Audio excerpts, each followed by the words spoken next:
मिथिला हमर बास जत बसी आहाँ खास।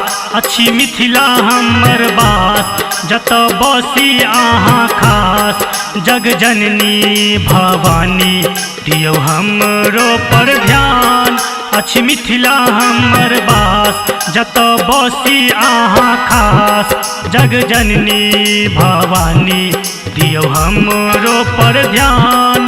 जग जननी भवानी दियो हमरो पर ध्यान।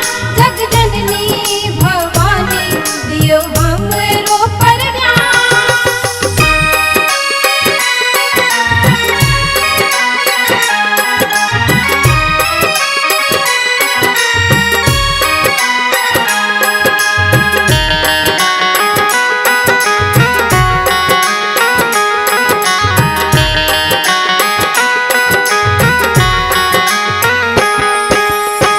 बन काली बसलो गंगा सागर मधुबनी में।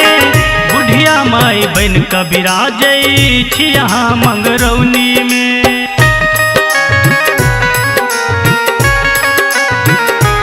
हो बन काली बसलो गंगा सागर मधुबनी में।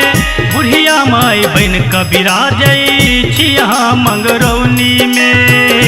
पूरा भी सब हक आहाँ आस कष्ट कलेशक करी नाथ। पूरा भी सब हक आहाँ आस कष्ट कलेशक करी नाथ। कहबै छी कल्याणी हमरो करू ने कल्याण। जग जननी भवानी दियो हमरो पर ध्यान। जग जननी भवानी दियो हमरो पर ध्यान।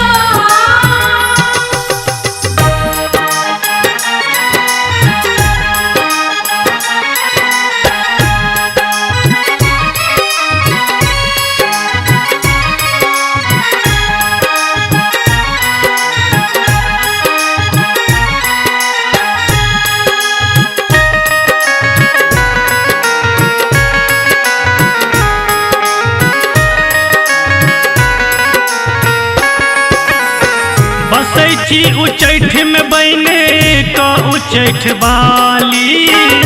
जग भरि जाने आहाँक महिमा निराली।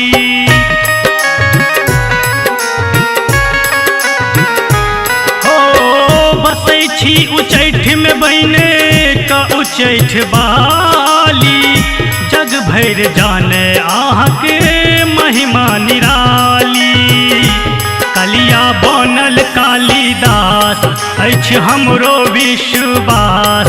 कलिया बनल कालिदास अछि हमरो विश्वास।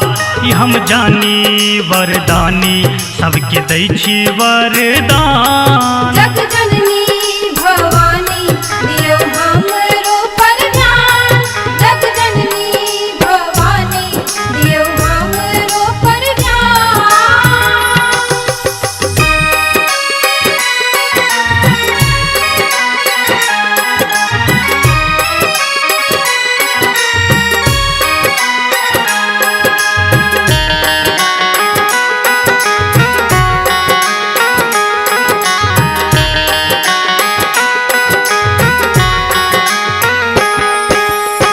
श्यामा माई शान बढ़ौने छी दरभंगा के।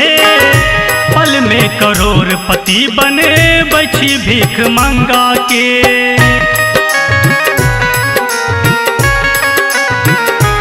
ओ श्यामा माई शान बढ़ौने छी दरभंगा के। पल में करोड़पति बने बैठी भीख मंगा के। चंदन के छोड़ाबू फांस अटकल आनंदक सांस। चंदन के छोड़ाबू फांस अटकल आनंदक सांस।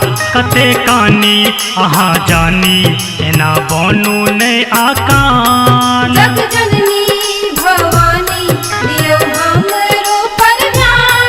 जग जननी भवानी दियो हमरो पर ध्यान। अछि मिथिला हमर बास जत बसी अहाँ खास अछि मिथिला हमर बास जत बसी अहाँ खास जग जननी भवानी दियौ हमरो पर ध्यान अछि मिथिला हमर बास जत बसी अहाँ खास जग जननी भवानी दियौ हमरो पर ध्यान जग